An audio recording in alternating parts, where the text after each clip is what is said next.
One. Hello, everyone. In this video, I'm fortunate enough to chat with two dear mates of mine, Rob and Patrick, to discuss their new film Lakelands, which came out recently. I mean, lads, we've just been waffling the ears off each other for the last 20 minutes trying to get onto this call. Let me ask you, how are you both doing today?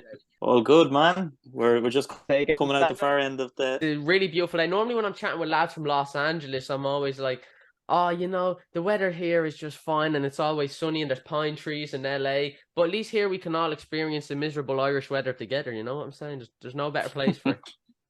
For sure, for sure. We're all getting a little bit excited this week as well because yeah, there's been not a lot of work done, let's say, because yeah, we're all out trying to soak it all up. But we're the only two men in the country that are praying for rain the last 2 weeks because we've film out and no one wants to go to the cinema. They all want to go swimming into the pub, but sure, look, hopefully there's rain next week. So you'd be standing outside the cinema with a Lakeland sign, just pointing it. Yeah, Pretty yeah, much, that was pretty much what we were doing exactly. yesterday. We we were in the IFI. Looked like we were out recruiting people there yesterday, but it's just coincidental. Desperate times and desperate measures and all that.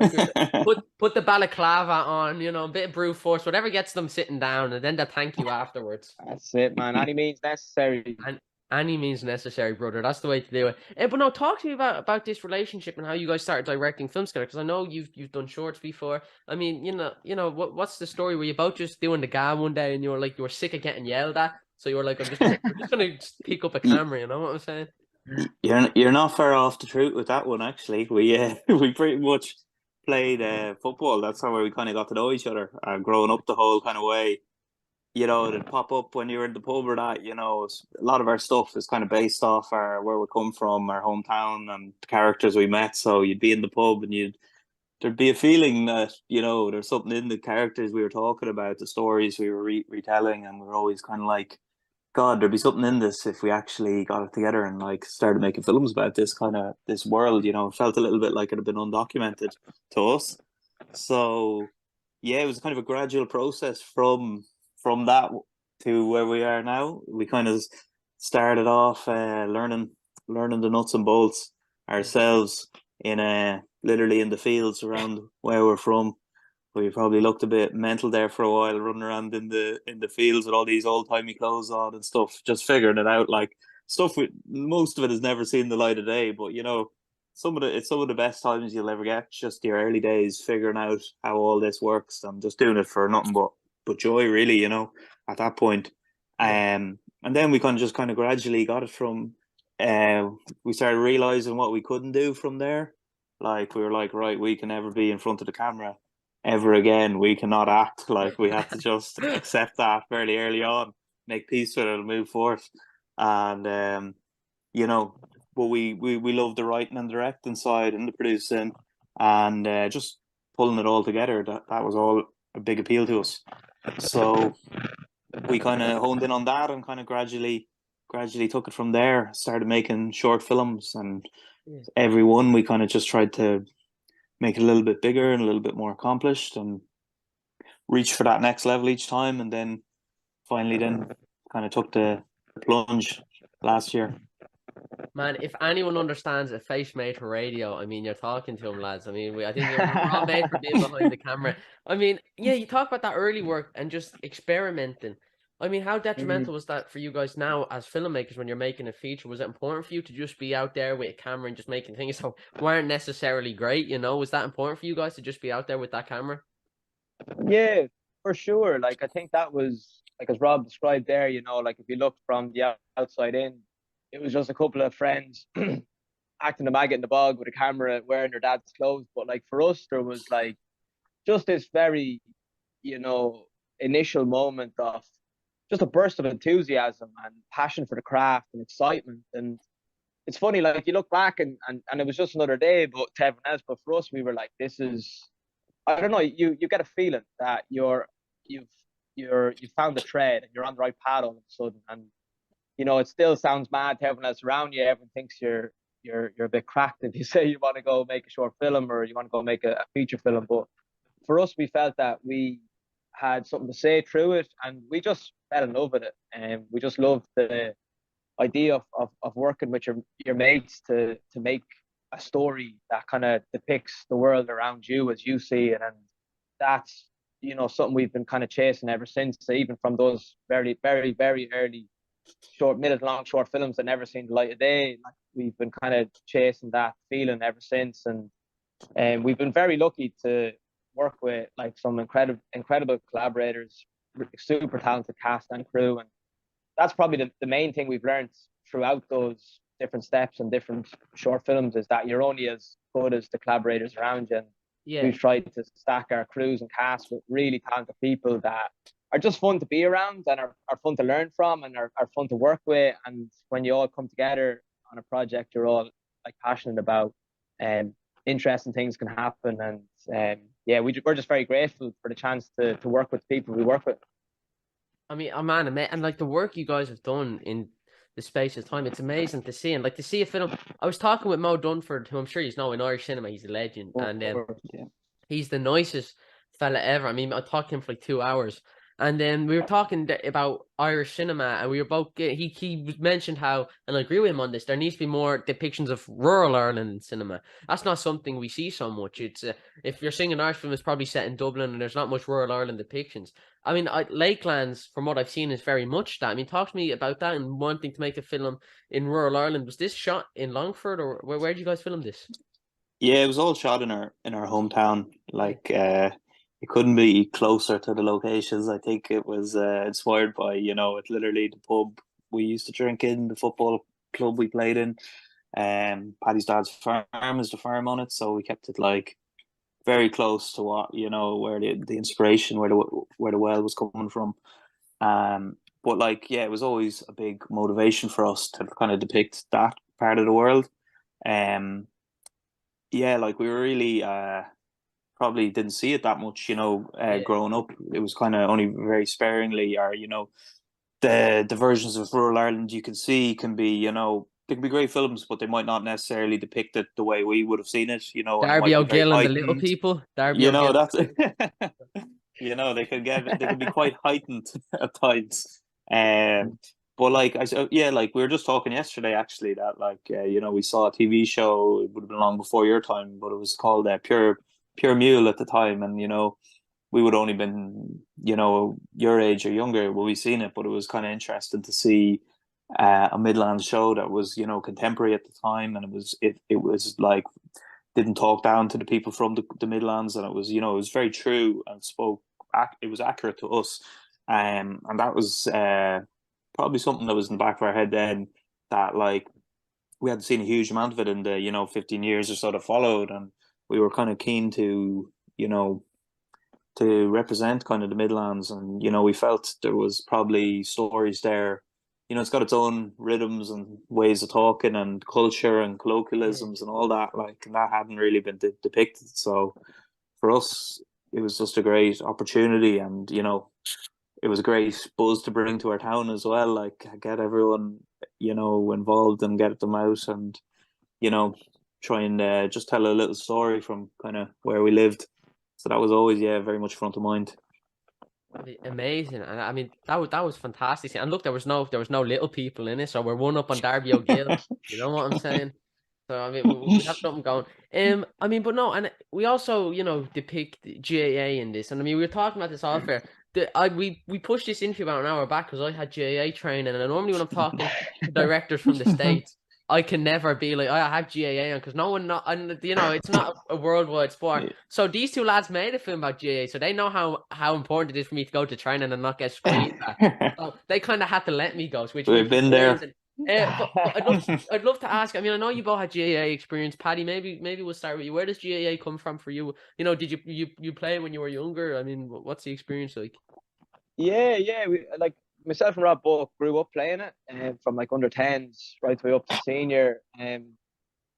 When it came to senior level, Rob saw sense and went on to live his life, and stay in college all week and not have to trek home midweek for trainings and games. And I took the other path, and ended up playing senior football with Grandin for about 12 years, and man, loved every minute of it. Like, it's the GA is incredible. Like, it's the lifeblood of so many communities, and it brings so much life and enthusiasm to very, very rural places, and there's just so many positives. But like I think for us, having played it for the guts of a decade, there's another side to it too, and like there is a more challenging side of it, and like even for yourself playing underage, I'm sure you're very aware of how intense it can be, intense an environment it can be, and how much pressure can be placed on young shoulders and old shoulders, and there's it's interesting, and it's a complex culture, and I suppose for us the film was just a vehicle to begin to try and maybe unpack that culture and to hold a mirror up to it a little bit, and to I suppose just do a bit of a deep dive into it, but not in a judgmental way, saying, oh, it's good, it's really bad. Just an honest depiction was what was really motivating us. But while not shying away from some of the more challenging issues, because like GA players, like it's obsessive almost by nature, like especially when you go up the levels, because you're training 4 or 5 times a week just to be able to compete, because these championships are so competitive. And when you're coming from a small town in the middle of the country where there's not a whole lot else going on, it can become all encompassing, and it can tip over into obsession and and an unhealthy intensity. So we wanted to kind of capture that while also showcasing the positive aspects of it, because like me and Rob met at GA training, and our friend group all played in the same team, and you have these interesting rivalries with local parishes that are like, don't mean anything to anyone, 10 miles down the road, but to you, it's really all and all. And like, I'm maybe heading for my mid-30s, and I'm still hating on the neighbouring parishes, like, it's a sickness. We have one, and if they're watching, talk to someone about. I mean, there you go. I mean, that's probably a lot to unpack, but we have one as well, and if they're watching, they know who they are. They know who they are. 1 point. We got them by 1 point in a friendly. We got them by 1 point. Oh, you don't even understand. Like, I'm not one. There's no such thing as a friendly with the neighbouring parish, man. Bro, I mean, you don't even understand how stressful that was on my body. Honestly, I was in an ice bath afterwards, where I was flat out on it, man. That 1 point. All my senses were going out the window. I was like, there were grannies watching. I was about to go out and start swinging digs. Anyone could get it at this point. But luckily, we sealed the deal and got it done. Let me ask you, what positions did you play? Because I either play fullback or I play the bench, and I'm great at both. I'd love to ask you, what positions do you lads play? I was a cornerback. That was himself. I was also a cornerback, man. We would have been holding up the back line. That's amazing. Man, this is the leakiest defense I've ever seen in my life, here on screen. It's because I have a bit of a beer belly, so they just stick me in the back line, and I just kind of lie down, and I just I'm saying it's just. I have a lot of respect for cornerbacks and people playing full back line, because it's high stakes, and it's thankless task, Oh, thankless. Wait till I put this into the group chat. Thankless is one word for it, man. Yeah, justice for the cornerbacks. Justice for the back line. Justice for the. We'll get a hashtag going or something. I don't know. Get something going. But oh man, I mean, you're singing my. Don't worry, I'm gonna go pro for Leitrim. That's the plan. I have like a roadmap, because my dad's from Leitrim, so I can play. So there you go. That's the goal. Man. That's a roadmap to county stardom. I mean, there's filmmaking on the one hand, but my people need me, so rip all that. Just dedicate the rest of my life to it. You know what I'm saying? Love it, man. Love it. Goodness gracious. But yeah, I don't even know what we were trying to talk about something important before we got sidetracked. I mean, making a film like this in your hometown, how personal does that make you guys for filmmakers? I mean, especially, it's one thing to make it, but then watching it with other people in the room who maybe don't have that. People who, like myself, are growing up in Dublin City, and, a completely different culture. And there's culture. I mean, we're all Irish, but there's cultural differences within everyone. So let me ask you, how personal is it for you guys to make a film like that and then show it to other people? What's that experience like? Yeah, it's unique, certainly with this one, just with considering how, as I was saying there earlier, with like literally in the locations, and there's a lot of ourselves in it, there's a lot of our friends in it, so it's definitely extremely specific. But yeah, we were always kind of off the theory that the more specific you are, the more recognizable, and the more it'll resonate with other people. because I think there's always a parallel, be it in another town, be it in another country, where people can tap into it. Even people with Lakelands, and it's very much set within the GAA culture and all that. But you know, even talking to our musician, our composer Dahi, who did a gorgeous score for the film, but his way of tapping into it was to look at it through music, because that's his obsession. That's what he cares about, and that versus Cian's obsession with football in the film. So we were just really trying to, we kept it as personal as possible, and then from there we just kind of hoped that that would resonate when it went out wider. But it was certainly a unique experience when we started kind of trying to show it out the first couple of times, because you feel a bit naked at the first couple of ones, because you really put yourself out there. But like we were lucky enough, to have a really great premiere at Galway, and we had half a granard down to watch it as well, so that kind of softens the blow when when you see a few familiar faces knocking around, and you're like, well, these boys will surely get it at least. It's just tell them you play midfield. Just if anyone asks, I'm in midfield, then think captain, think had the badge. You know what I'm saying? That damn cardio. I mean, Paddy, what's that experience like for you, man? Yeah, it was nuts, man. It was surreal for sure. Like, I think when you're making a film the way we made it, like, it's you've got everything on the line, in a sense. You've got this one shot, and like, we quit our jobs to make the film, and we've been on the breadline for about a year in the build up to it, like, just saving every dime, putting it all towards the film. And like, we definitely felt like we were kind of walking a tightrope at times in the making of it. It was the middle of COVID, and so a lot of hurdles that we had to, I suppose, overcome in the process. And we wouldn't have got across any of them if it wasn't for the people around us. And as I said before, like, you're lucky enough to work with these amazing actors, and the whole process was just incredible, because every day you just felt like you were capturing good stuff, and you felt like the project kind of takes on this momentum and this mind of its own almost, and you just feel lucky and grateful to be involved in it. But I think there's always that, and then obviously the edit, you're going through that, and you're like, you're thinking, this is good, like, it's coming together. But there's always that feeling, like, before you screen it for like 200 people, you're like, or 400 people, however many was down in Galway, and you're like, you're just terrified. Like, because I was fine until we were here beforehand, and then I think it was our girlfriends or one of our mates, they were like, you must be like absolutely shitting. And we were like, no. And they were like, well, like, you should be, like, this is it, like, this is the acid test. And that kind of brought it home for us. We were like, because I don't know, it's a very surreal thing to kind of fully experience and live, and it was only for them kind of bringing us back to reality. And we were like, oh, this is D-Day, and but then once you're watching with a crowd, and you hear that first kind of laugh and that first reaction, and you just feel the energy of the room, and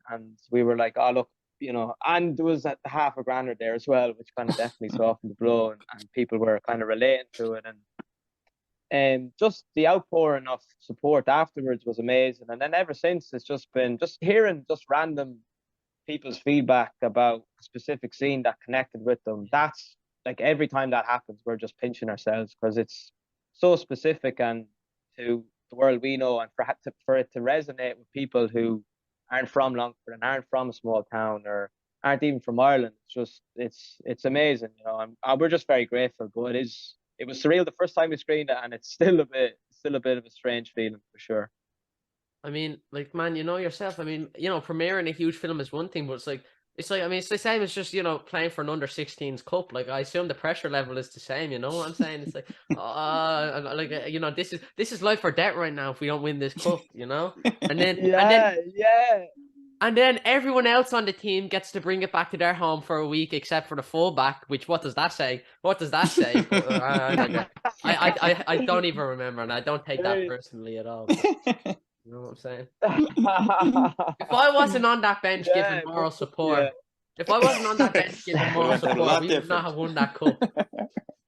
I'm telling you, man. I'm telling you. I'm one of those athletes with the bum knees on the sidelines, just giving out all advice from every angle. Go, no, here's what you need to do: just run up, do about a couple laps up the pitch, and cross the ball over. You know, like that. That's me. That's going to be my position. You know what I'm saying? And also, back in my heyday, I was some man on the ball before I had a bum knee and a torn ACL. I had 2 vertebrae tucking out my neck, but I was some mauler on it, man. I mean, Oh man. I'd love to. I see. I can just keep going, man. If you once you have me talking, you know, you have to stop me. I'd love to ask you. I was asking this to everyone at the IFTAs. What is your favorite piece of Irish cinema or Irish film that resonated with you lads the most? Because this is an Irish film that's kind of something that's never been done before. That I think in the next few years we'll probably see more films like this. I think people will be very inspired. So I'd love to ask you, what are some of your favorite Irish films or films from Ireland that have influenced you? Yeah. One that comes to mind is Michael Inside right away. Yeah, Frank Berry, man. Frank Berry, legend. You know, David Flynn, Mo Dunford, great people involved in it. But it's just a very affecting piece of cinema, you know, and it's harrowingly real. Yeah. And you know, it's just really, it hits hard. Like I think one of our friends said it should be, you know, that should be on the Leaving Cert, and you know, Yeah, definitely should. Like it's just a powerful film. Like I think it really speaks to a lot of young people. It's great performances, you know, and a really just incredible score on it as well. yeah. That one definitely stands out for me, you know, and you know we definitely were trying to be extremely close to real, you know, very close to real life with it, you know. So there was definitely something we probably took from that approach, you know, because our film is very much set in kind of, you know, the realist style. So yeah, that's definitely was inspirational in that, and because it just struck such a tone of authenticity. Yeah, I mean, Yeah. absolutely, man. That's an amazing answer. Paddy, what about you? Do you have a favorite Irish film? Yeah, I've got a couple for sure. But I think the one that's probably had the biggest impact on me was Darby The Wind That O'Gill and the Shakes the Little Barley. People, is it? It was a toss up between The Wind That Shakes the Barley and War of the Buttons. Yeah, Two very different films, but two depictions of rural Ireland at different time periods, and both did an exceptional job. But I think for me, Wind That Shakes the Barley, I've always loved history. I kind of grew up, you know, reading it, and to be able to see that period of time depicted with such authenticity and humanity and realism was just even still watching it back. I don't know. I think when you've been imagining something for so long in your head, and then you see it depicted on screen, and for it to be done so well was just amazing. And yeah, I just absolutely loved it. I loved the GA. They were playing a bit of hurling at the start of that film. I think that always kind of resonated with me as well. Just to be able to see what a GA game was like back in that time period. So I'd say that one. But a close second would be War of the Buttons. oh, We have a running joke that I we're still rewriting War of the Buttons all these years yeah, ago. yeah. There's always Like elements living with it. boys in other towns. There's always elements in our stories for some reason. So we're so definitely an influence. get the remake, get the IP, and you know, and then this happens, and do a line, and then just give us your War of the Buttons, man. Give us your War of the Buttons. Just Well, I'm telling you, man. There's something in that. There's something in that. It's a good movie in that sequel. 20 years later, the boys are still fighting.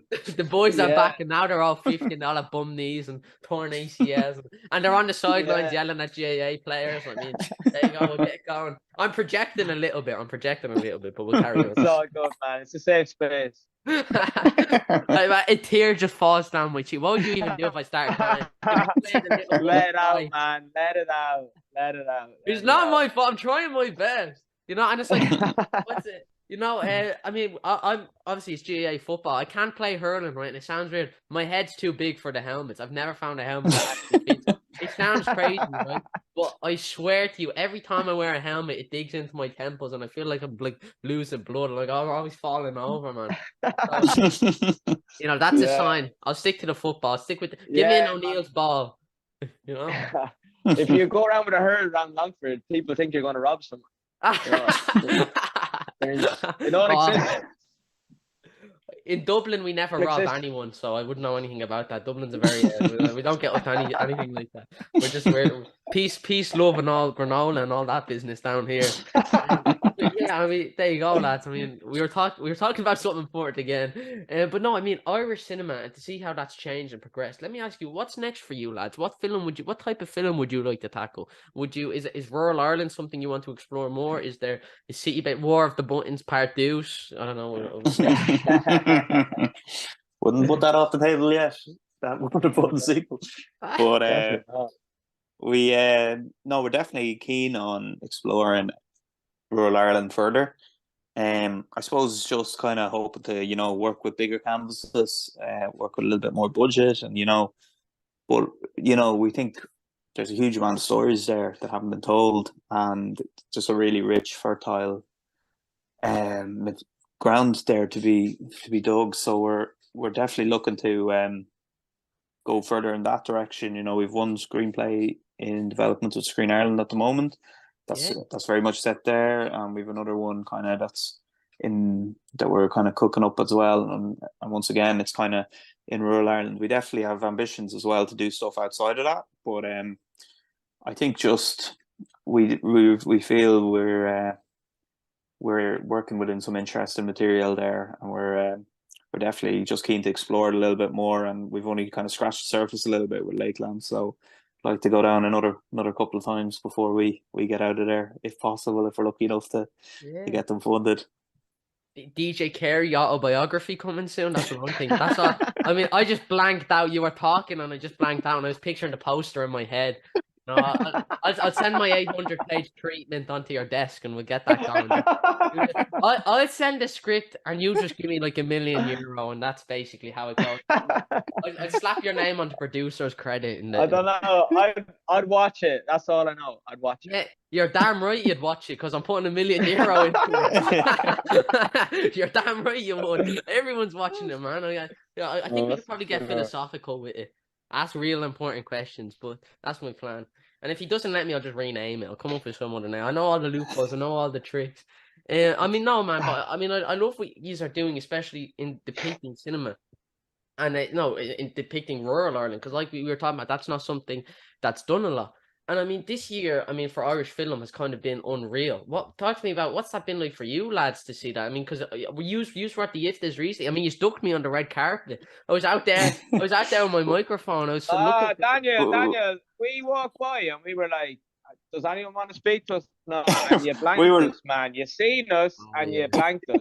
You went straight for the talents. Now you're that was you guys. I did. Yeah, that was us, Daniel. In the jersey. You were in the jersey with the herd. That's why it was down, man. Oh, I didn't understand you're the like accent. The rest of them. I didn't understand the accent. The actors, the talent. Oh, no. you had the paddy cap on you, and all of it just went in one ear and out the other. And then I was like, talking to Donald Gleeson, man, and you're just like, it was the little people going by. You're like, don't worry about them. I'll get them again on Zoom. Never mind them, Egan. I'll have my people talk to their people. No, I'll get them after training on Tuesday. That's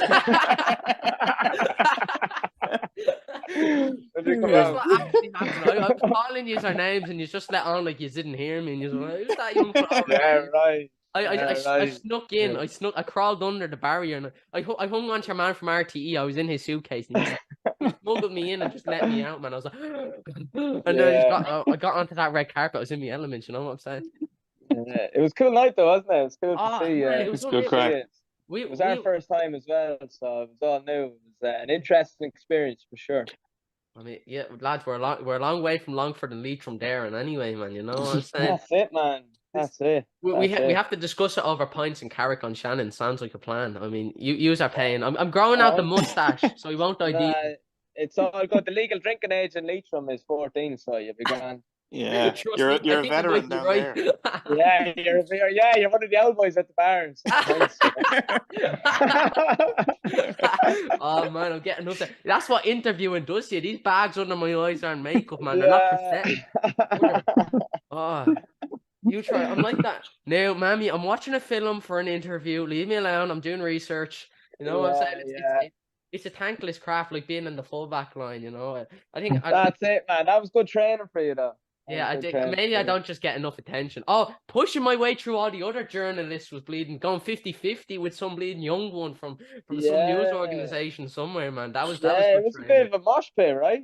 It was clambering over each other. You have no idea, but once I let them know like who I was, like there, it was squashed. Yeah. You have to give them a little flashlight to let them know who they're messing with, and then they just take a few steps back. You know Yeah, nice son. I'm one of those. I'm literally one of those outfits at the bar. Like, oh no, when I'm just angry, I just see red, and everyone gets it. Like that's like me. You know what I'm saying? Like with no boxing experience. Sounds like a real cornerback, man. Sounds. You put me in there with Mike Tyson. Put me in there with Mike Tyson, you'd be surprised. That's all I'm saying. I'm not saying I'd win. I'm saying you'd be surprised. I'm just, you know what I'm saying. You'd be surprised. It'd go for longer than you think. That's all I'd say. You know what I'm saying. But yeah, man, it was an absolutely unreal. And seeing like Irish film this year, I mean, it's unreal. It's an absolutely fantastic year for Irish film. I mean, you guys, did you premiere this at the Galway Flat? Galway Film Fly, last summer. So what was that like? It was a nice little journey around. Yeah, it was great. Sunny day out after first film festival after all of COVID and everything. So great buzz all around town. And once we shook through the initial nerves and all the rest, we were it was good crack. Like it was daunting going up and doing the screening to 400 people when it's your first film and you have no real experience of screening to a crowd of that number. Like, so once we got through that, it was great crack. All a bit of a blur, but it was brilliant. Like, and we were lucky enough then to get some awards for the film on the Sunday, and it was amazing just to get into it. So that was like beyond like another level altogether. Like, unreal. It was man. It was weird. It was dream come true stuff, like, because we submitted earlier films to Galway and didn't even get in, and then to just get in there and to get the win was just it was mad. It was a dream come true for sure, and they're legends down there. It's such an amazing festival for young filmmakers and so supportive, and there's just always a buzz. It's the middle of summer in Galway. Like, what could be better? But no, it was class, and hopefully get back down this year again. Sounds like an ace time. So I mean, how many times do you think you've watched a film before it's like I'm never watching this film again? Like, I mean, we hit that quota recently enough, actually. We reckon around the 200 mark is when you start just zoning out. Oh yeah, we hate. Don't go see it. Whatever you do, don't go see it. I've broken you. I always get them. I don't know what timestamp this one, but it always works. I've mastered the craft. You lure them in with the I'm small and cute, and then it always happens this way. It goes from pints, it goes to DJ Carey autobiography, and then it goes to it always goes in that order. It's always the DJ Carey that's the beginning. That's the man. Yeah, that's the truth. You broke me. I'll be sitting there like, if we shave Eanna, what do you think he'd look like? We just shave his head like that in the cinema seat, like just trying to get. You know what I'm saying? I mean, I'm a dreamer. I'm like Akira Kurosawa. When everyone told him no, he made it. That's a perfect analogy for me to use for my DJ Carey film. I think they're both on the same level. Keep plowing on it, man. There you go. That's the dream. But no, my last couple of questions, before I let you go. What makes Lakelands so special to you guys? If you could describe it in a few words. I mean, Patrick, we'll start with you and go to Rob. What makes Lakelands so special? It's a great question. I suppose for us there was an opportunity to depict our world as we saw it from our perspective with a bit of authenticity, and we hope that the sincerity that we made it with kind of rings true when you watch it, and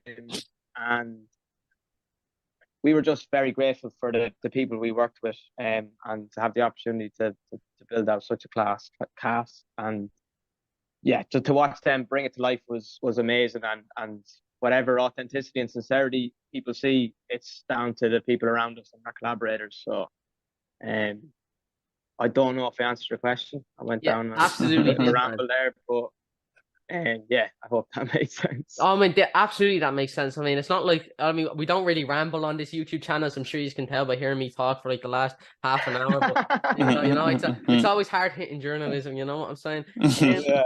And Rob, what about you? What makes Lakeland so special?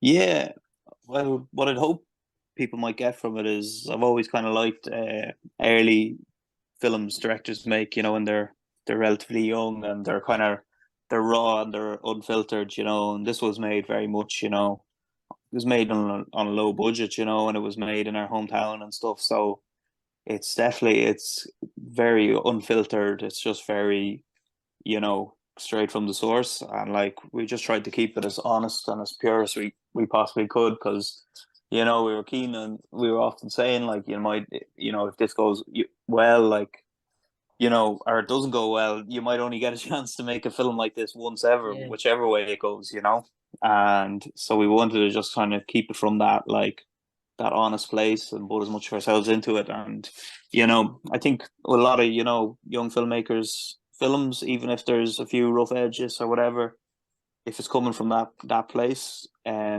think there's something that can be quite vital about that, and kind of I would hope it could potentially connect through that, just in that it's coming from a very kind of honest place. But yeah, that's just what I'd hope someone would take from it. But Amazing. yeah. Those are two absolutely perfect answers, man. I mean, you actually genuinely put that so quaintly and so perfectly. And before we wrap up, I suppose I should say, shout out to my club, St. Monica's. I love you. I'm a mighty man till I die. Now, never mind what I was saying about all this business. And plus, I haven't even touched the bench this season, so I'm doing well. Last season was a different story. I had a bit of a pudgy belly Yes, on me. Danielle. I've worked that pudgy belly off. You know what I'm saying? It was I had one Fredo bar too many, but I'm back in action now. I'm back. I'm up in that full back line, holding it up, keeping everyone. Oh, I'm the unsung hero of the team. Like, yeah, the team captain gets to do the photos and pick up the cup and all. But there's me. Chucking away. I'm working it out, thinking about my DJ Carey autobiography, throwing grass in the air, just thinking. You know what I'm saying? But there you go, St. Monica's. All my love, what a team. But my last question for you lads before I let you go is, what advice would you guys have for anyone looking to get into film, or any filmmakers out there? Yeah. For me, it would be, it's probably quite common advice, but it's what worked for us, which was just like, don't wait for permission. Try and find a way to make your film, and it doesn't have to be the end point right away. Sometimes you can be making something just for the joy of it, and then you can get to that next stage where you're trying to make something that you move the dial a couple of inches again. You get into some good festivals, or you learn a lot. Like, but I think the important thing for us was just like trying to get momentum going. That there's forward momentum going, and we're making stuff, and we're not just stagnating. And like a big part of that was just ensuring that we weren't waiting on the perfect amount or anything like that, and just our first shorts were made for very little money, and our feature was made for like very little compared to what any other feature is made for.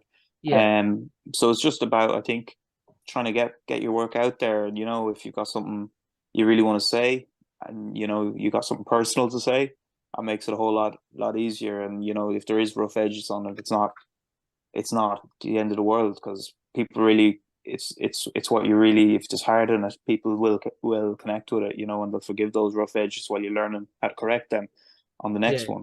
So for me, yeah, it's just making stuff and pushing forward, and constantly learning. It's amazing. Yeah, and Paddy, what about you? Do you have any advice for any filmmakers out there?